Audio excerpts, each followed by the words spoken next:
Shall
we start?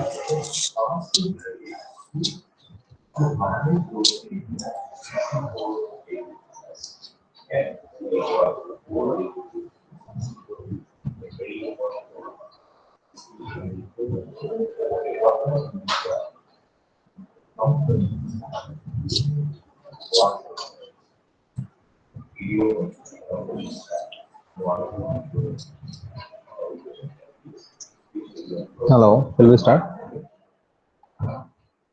Good morning, all. Shall we start?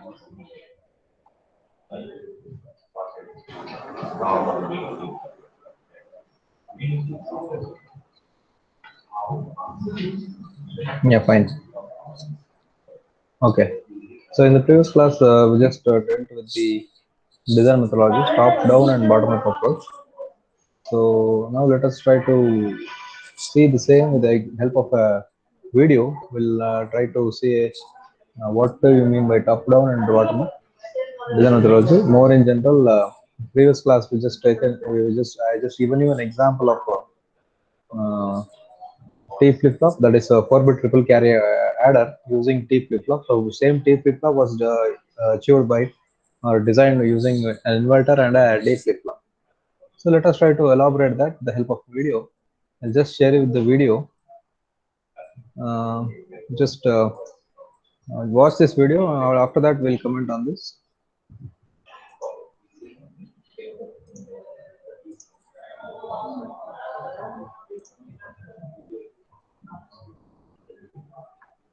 Methodology, differences between modules and module instances, parts of simulation, design block, and stimulus block. Before I dive into high circuit to build a higher level system, down into simpler tasks, and finally till it reaches the simplest cell, which is called as the leaf cell. In the bottom-up design methodology, we start with the simplest cell available to us, that is the leaf cell.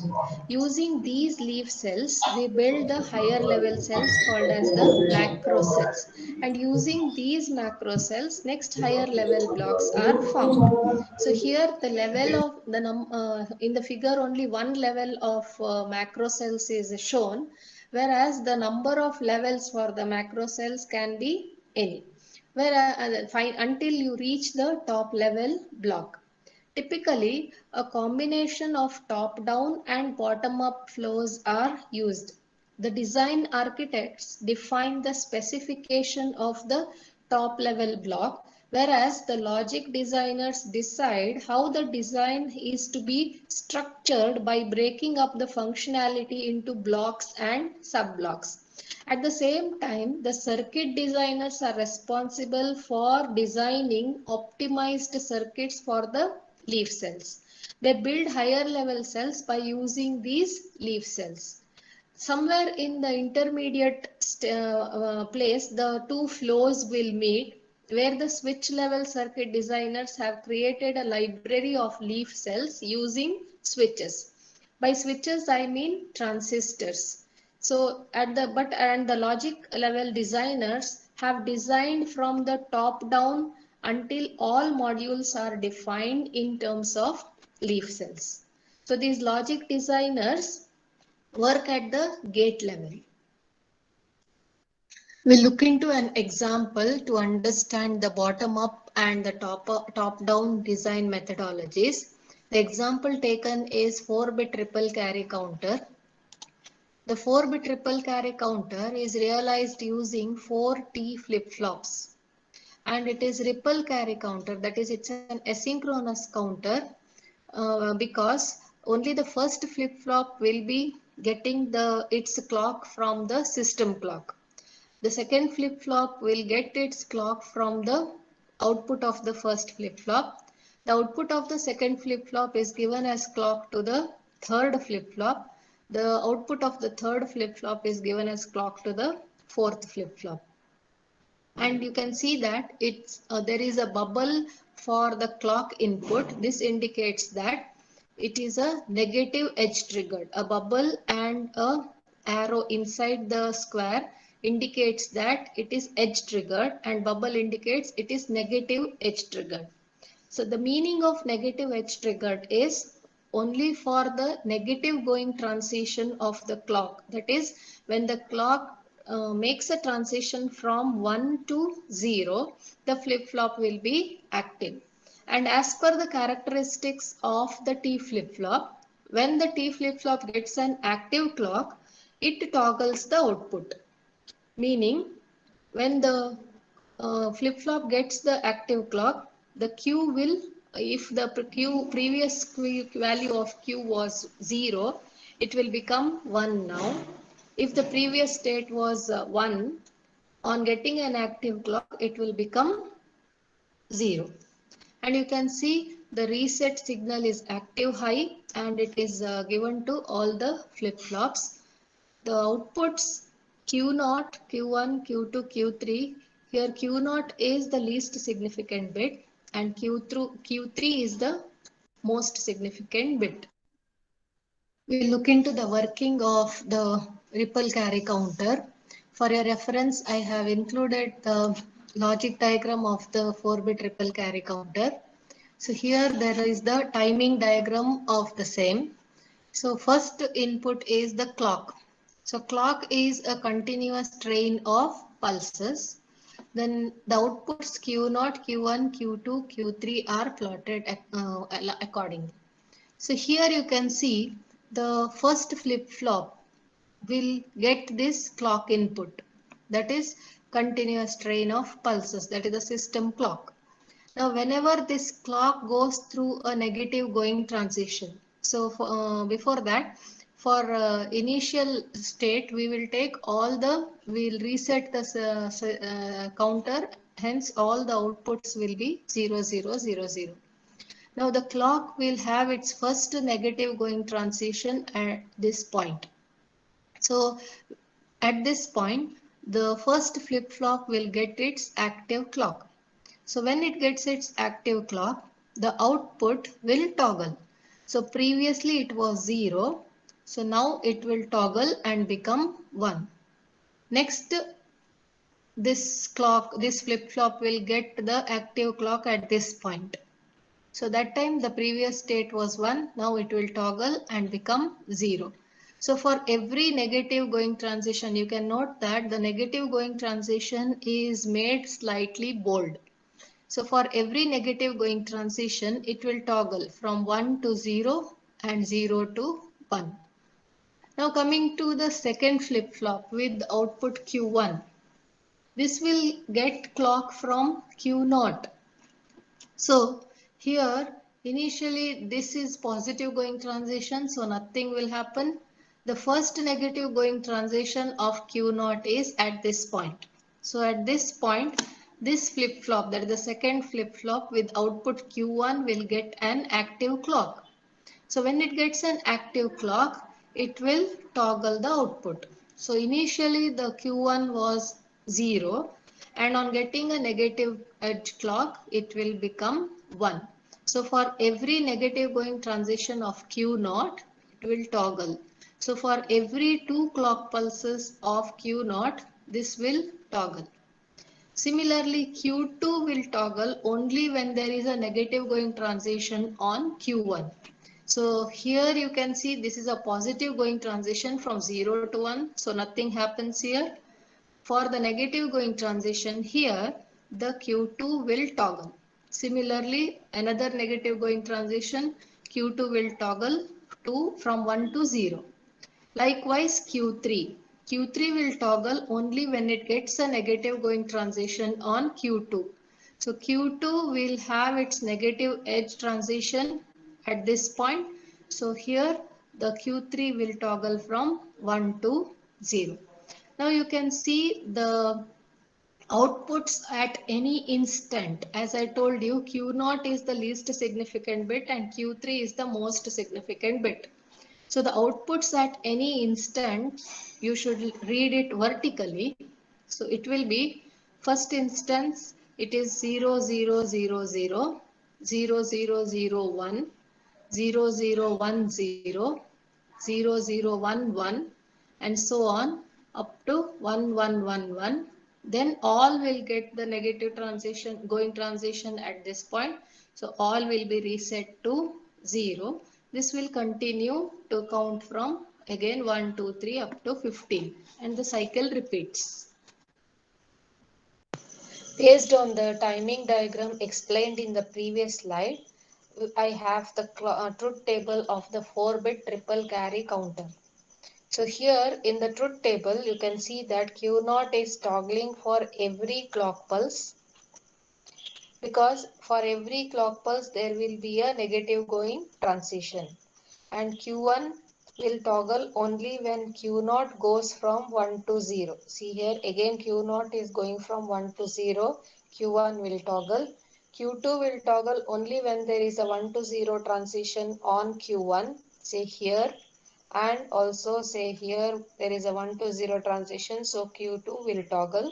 Similarly, Q3 will toggle only when there is a 1 to 0 transition on Q2. So this is the truth table of the 4-bit triple carry counter. We look into how we built the component module, that is the T flip-flop. This is the truth table of the T flip-flop. Here there is this reset input. The reset input we have taken as active high. Active high means when the value of that reset is 1, irrespective of the previous state. Qn is previous state, Qn plus 1 is the next state of the flip-flop. So when the reset value is 1, irrespective of the previous state, the next state will be 0. Whereas for the inactive state of the reset, that is inactive value of the reset, that is when reset is 0, 0, when the previous state was 0, the next state will be toggled, that is it will become 1. If the next state was 1, it will become 0. Let us see how we have built the T flip-flop. The T flip-flop is built using a D flip-flop and a inverter. So as you know, the D flip-flop is when it gets an active clock, whatever is at the D input will be passed on to the Q output. So here what we have what modification we have done is the output Q, we have passed it through an inverter and given it to the input D. So here this will behave like a T flip-flop.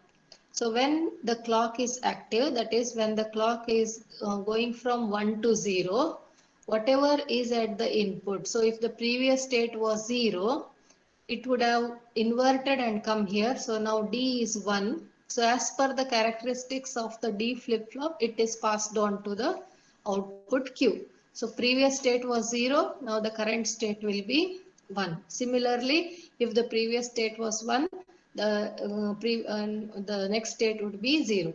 So for the inactive edge of the clock, nothing will happen. The state will remain same as the previous state. Thus we put this 4-bit triple carry counter in the top-down and the bottom-up design methodology approach. So here, the ripple carry counter forms the top-level block, which is further divided into component modules. As we have seen, the ripple carry counter is built using 4 T flip-flops. T flip-flop becomes the sub-block of the top block. So here, this is the intermediate level.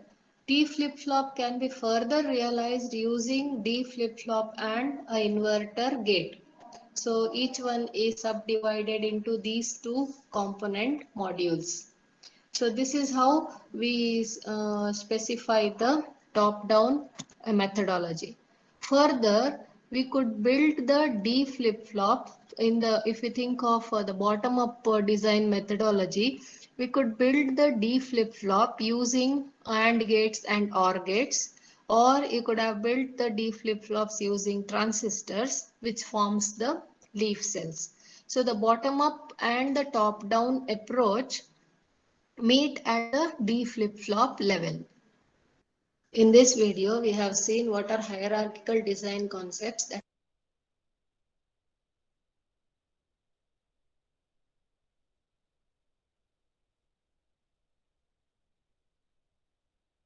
Okay, we just seen the design of top down and bottom up approach. I hope you have got the concept. So at this point, don't worry that so artha agilla antandre fine, no problem. You are in the right place. If you are not understood the concepts, then you are in the right place anta. Why? Because at the beginning point of time, we are not aware of programming, guys. Yeah, things need not to be understood at a glance. So my suggestion is that go through the notes once again, so you'll be familiar with the concepts. So so this completes your first module. So before completing, we have one small concept. Let me explain that. That is design block and stimulus block. Then we'll complete your first module.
Yeah, coming back to the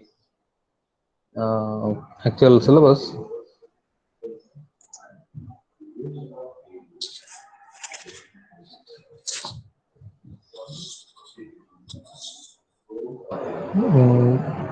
Yeah, these are all we have seen. Let us now try to see how a module looks, how a general format of module is there. So you can see here, this is the module. A module is a basic building block in Verilog. As we are aware that what is a module and all, I'll not take much time on this. A module can be an element or a collection of lower level of design blocks. Elements are grouped into modules to provide common functionality that is used as many places in the design. So you can name a module, like the example I've shown. Module, I have shown in the blue words, the blue letters, so indicates that it's a keyword. Module, module name, module terminal list. Then module internals, the final is here, end module. So just I've given example of module, T flip-flop. Module name is T flip-flop. And the internal terminal list are Q, clock, reset. Then we have the functionality of T flip-flop, end module. So Verilog is both behavior and structural language. Internals of each module can be defined at 4 levels of abstraction. So we can define a module in 4 ways. 4 ways or 4 levels of abstraction. So better we use this term levels of abstraction. Levels of abstraction means it can be any of the four: behavioral level or behavioral or algorithmic level. It is very similar to C language. We just define the behavioral model. Data flow level. The designer is aware of how the data flows, how the data flows between hardware registers and how the data is processed in design. Then we have the gate level. Gate level is somewhat okay. You can write it using only gates. The model is implemented in terms of logic gates and interconnections between these gates. Design at this level is similar to describing a design in terms of gate level logic diagram. So looking at the logic diagram, we can write the program. That is your gate level design. Switch level, lowest level. It is the lowest level a model can be implemented in terms of switches. So this is one of the difficult level. This is one of the difficult level of abstraction. So we have 4 levels of abstraction. A program can be written in 4 ways or 4 different levels of abstraction. One is what is that? The first one is behavioral or algorithmic level. Second one is data flow level, behavioral algorithmic level. Second one is data flow level. Third one is gate level. And the fourth one is switch level. Switch level. Verilog allows the designer to mix and match all the 4 levels of abstraction. You can mix and match it.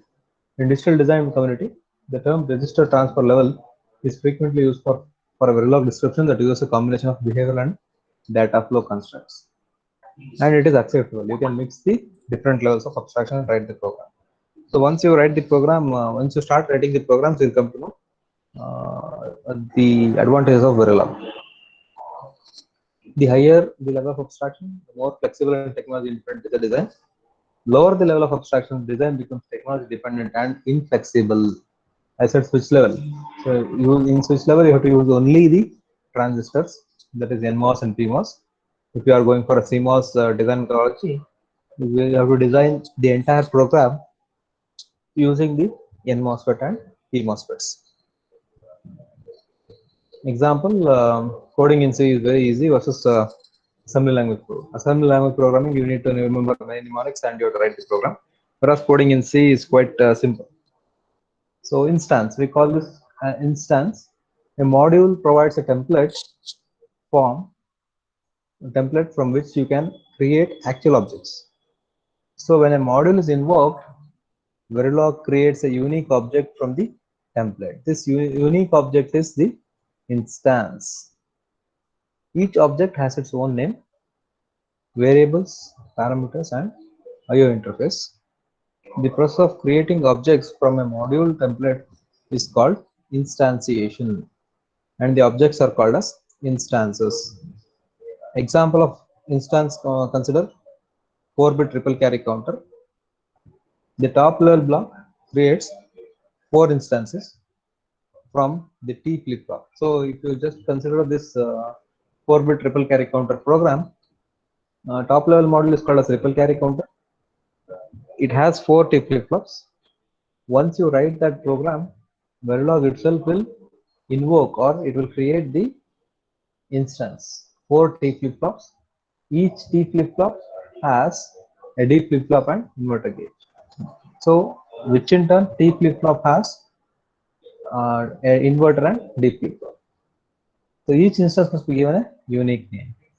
Each instance must be given a unique name. So the program like this: model triple carry counter, Q comma clock comma reset, output. So this is how we define the vectors here. 4-bit vector 3:0 means what? It involves Q0, Q1, Q2, Q3. So output 4 bits. So we'll write it in square. We'll start with the square basis. 3:0 for 4 bits. Similarly, if it's 3-bit, we'll write 2:0. If it's 2-bit, 1:0. Likewise. Input clock comma reset. Input are only 1 bits. That's why we'll write just input clock comma reset. 4 instances of the model T flip-flop are created. Each has unique name. Each instance is passed a set of signals. Notice that each instance is a copy of module T flip-flop. So T flip flop is written one. Now you will write the instance name. First T flip flop. So we'll write T flip flop is the actual module. Instance name is T flip flop 0. The outputs are Q0, clock, comma, reset. So similarly, you have the next instance T flip flop 1. Outputs are Q1, Q0, reset. Likewise, we'll write the 4 different T flip flops with 4 different instances naming T flip flop 0, T flip flop 1, T flip flop 2, T flip flop 3. End module. Now, how to define the T flip flop? Whenever define this module T flip flop, now we have to define the module T flip flops. How T flip flop is written as module T flip flop. The outputs are clock, comma, sorry, Q, comma, clock, comma, reset. Output Q, input clock, comma, reset. Wire is D. Now, T flip flop is created using a D flip flop. D flip flop, D flip flop 0, Q, comma, D, comma, clock, comma, reset. Now you can see here this T flip flop has instantiated the D flip flop Q, comma, D, comma, clock, comma, reset along with NOT gate, NOT N1 D, comma, Q. NOT gate is a Verilog primitive, so we need not define NOT.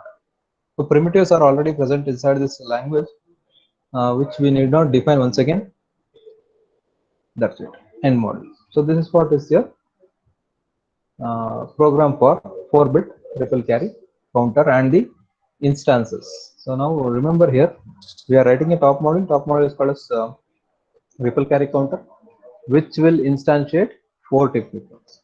Similarly, 4 tip flip flops are instantiated. Once they are instantiated, T flip flops are made by T flip flop and inverter. T flip flop model will instantiate D flip flop and inverter. This is the meaning of instances in Verilog. Instance in Verilog. Then parts of simulation. So one more important point. In Verilog, it is illegal to nest modules. Sir, can I write a module inside a module? No. Once a module is written, module T flip flop. Once again, you cannot write module D flip flop inside that. Module, you cannot nest modules. One hakangilla. Module D flip flop, write the program, end module. Module D flip flop, start the program, end module. So nesting the modules is illegal.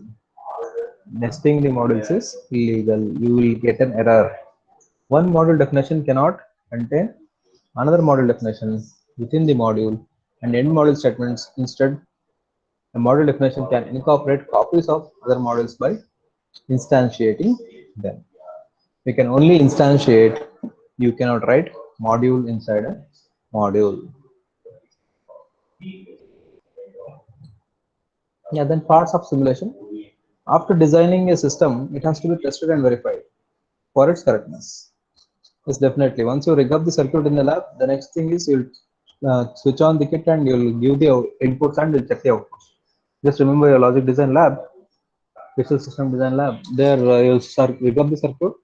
Once you rig up the circuits, then you'll check the output by providing the inputs and outputs. So it is done like this only. After designing the system, it has to be tested and verified for its correctness.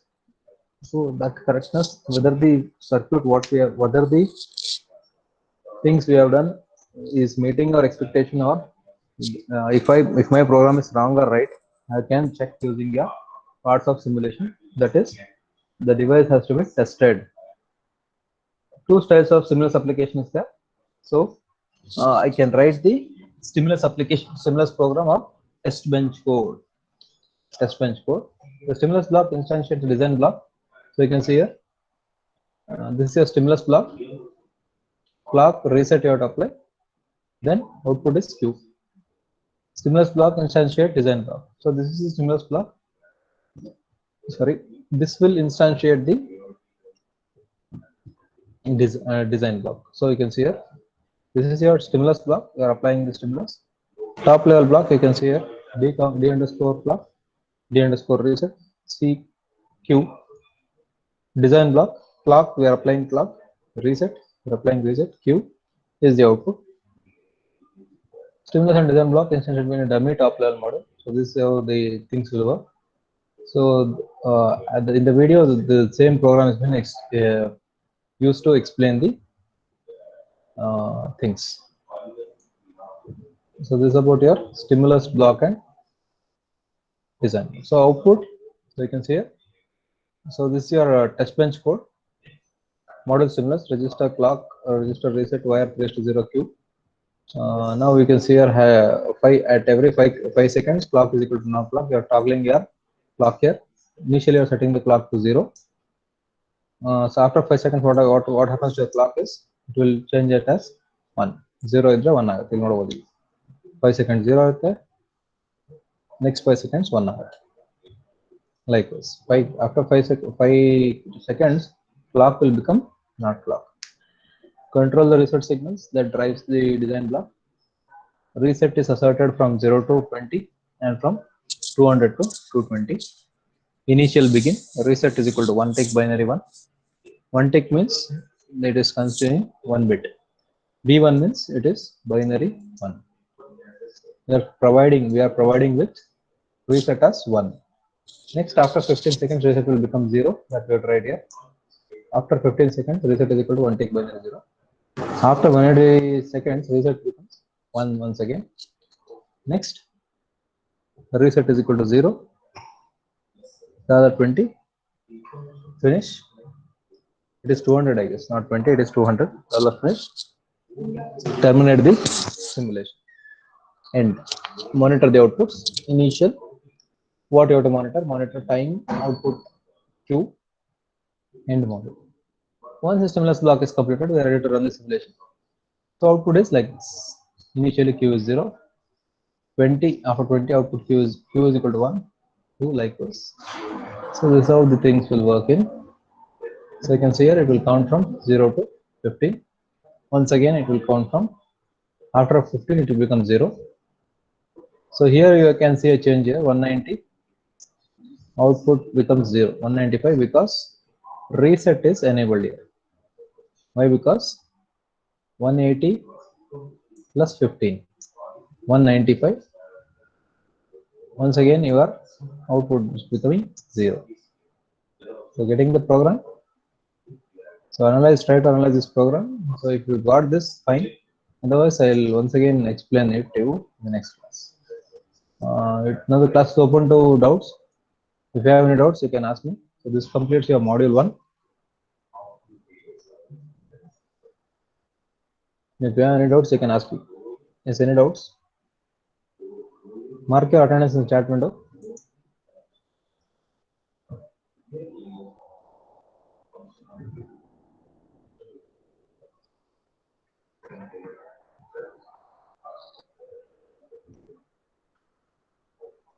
The class is open, guys. You can ask me doubts.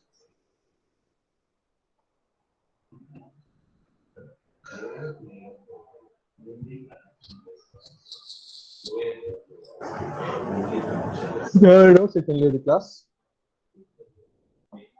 If you don't have any doubts, you can leave the class. Thank you.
After the pieces.